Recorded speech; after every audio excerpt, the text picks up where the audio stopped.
শুভ সন্ধ্যা বন্ধুরা, আমাকে কেমন লাগছে বলো তো? দেখো তো ছোট ছোট করে চুল কেটেছি, আর কেমন লাগছে? তো আজকে কিন্তু একটা নতুন ব্লগ ভিডিও নিয়ে চলে এসেছি। ব্লগ ভিডিও যেটা হচ্ছে মেলার ভিডিও। আমাদের এখানে পাশেই মানে আমাদের কয়েকটা বাড়ি পরেই সেখানে একটা শীতলা পুজোর মন্দির আছে। সেই মন্দিরে মেলা হচ্ছে, একটা ছোট্ট খাট্ট করে মেলা। তো ভাবলাম তোমাদের সাথে একটু শেয়ার করবো। সেই মেলাতে যাব আমি আর ভাস্কর যাবো, কিন্তু এখন দুজনে মিলে আমি আর ভাস্কর মানে একটা ফন্দি এঁটেছি যে আমরা দুজন মিলে এই ব্লগটা করবো। হ্যাঁ, তো আমরা এখন রেডি হয়ে গেছি। রেডি হয়ে আমরা এখন ওই মেলাতে যাব। মেলাতে গিয়ে তোমাদেরকে সমস্ত কিছু দেখাবো, ওখানে দোকানপাট কি বসেছে আর কি পুজোর সাথে তোমাদেরকে বলে দিলাম। শীতলা পুজো 2 বছর ধরে মেলাটা হচ্ছে। 2 বছর? 2 বছর। তো 2 বছর মেলাটা হচ্ছে। আর ওই মেলাতে কিন্তু আমি মানে কি বলবো, ওই রাস্তাতে আমি সবসময় যাতায়াত করি, হাঁটাহাঁটি করি। ওই মেলা আমার খুব ভালো লাগছে। আর চাঁদা দিয়েছি আমি। এটা আমি কেটে দেবো, এটা দেবো না, লোকজন বাইরে কথা বলবে। তো যাই হোক, মেলাতে যাব। মেলাতে গিয়ে তোমাদেরকে সম্পূর্ণ ভিডিও শেয়ার করবো। তো তোমরা ভিডিওটার সাথে থাকো, দেখতে থাকো। আর ভিডিও এখন একটু দেরি করে আসছে, কি করবো, একটু চাপ আছে কাজের, তার জন্যে। তো দেখতে থাকো। তো আমরা কিন্তু মেলায় ফাইনালি চলে এসেছি। আর পাড়ার মেলা তো এখনও লোকজন কিন্তু এসে পৌঁছায়নি, আমরাই মনে হচ্ছে প্রথম এসেছি। নমস্কার, চলো। ভাস্কর আর আমি ঢুকছি এখন মেলাতে। ওই পাশে কিছু একটা দুটো দোকান বসেছে দেখছি, এই দোকানগুলো দেখাবো তোমাদের সাথে।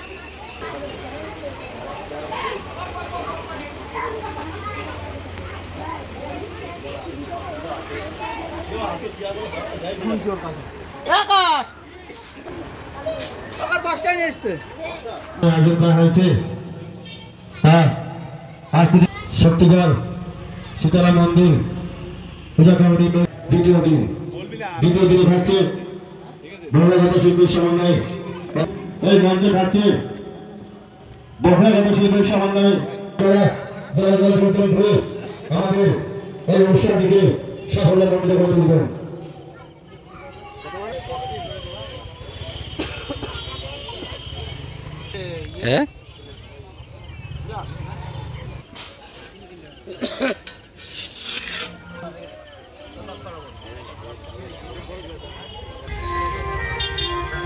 ভাস্কর, কি খাবি? পয়সা নিয়ে আসিনি? মেলায় আইছে কিন্তু পয়সা নিয়ে আসিনি মনে হয়। যা চাবা তাই খাও। এখনো কিন্তু আমরা মেলায় আসেনি, কারণ হচ্ছে পানার মেলা, তোমরা বুঝতে পারছো। এত জোরে সাউন্ড বক্স বাজিয়েছে যে ওখানে আমি কথা মোটেই বলতে পারছি না। আর তোমরা তো জানো কপিরাইট ক্লেম নেবে, ওর জন্য আমি এই সাউন্ডটা মিউট করে দিয়েছি। আর আমি আর ভাস্কর কিন্তু মেলায় গিয়ে মোটামুটি বক শুরু করেছি। আর মেলায় কিন্তু এখনও লোকজন এসে পৌঁছায়নি, মানে আমরা সবে গিয়ে পৌঁছেছি, তো ওর জন্য খুব কম লোকজন আসছে। ভাস্কর কিন্তু মন নিয়ন্ত্রণে রাখার জন্য যে ওই যে বই নেছে, ভাস্করের মন হসকে যাচ্ছে, তাই মন নিয়ন্ত্রণের বই নেছে। দেখো, মন নিয়ন্ত্রণের বই নেছে ভাস্কর। নিনে মেলা কিন্তু বাচ্চা কাচ্চাগুলো আর বাড়ির পাশে আশেপাশে যত সব লোকজন আসছে কিন্তু একে একে আসা শুরু করেছে। আর আজকে বিশেষত বাউল ছিল, তো আমরা বাউল পর্যন্ত কিন্তু ছিলাম না, তার আগেই ওখান থেকে বেরিয়ে এসেছিলাম। ভাস্কর কিন্তু দীক্ষা নেওয়ার জন্য দেখো এই মালা দেখছে। ও আবার কদিন পরে দীক্ষা নেবে, দীক্ষা নেওয়ার জন্য এই মালা চয়েস করছে।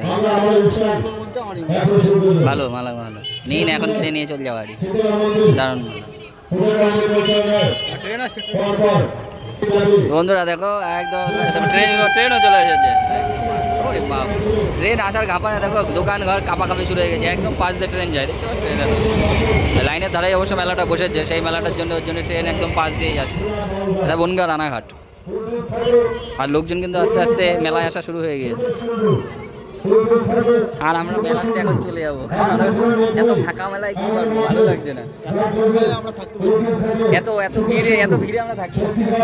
ওই জন্য ভিডিওটা এখানে শেষ করছি। কেমন লাগলো কমেন্টে জানিও, আর ভালো লাগলে লাইক করে দিও। Like comment. ওকে, আজকের মতো টাটা।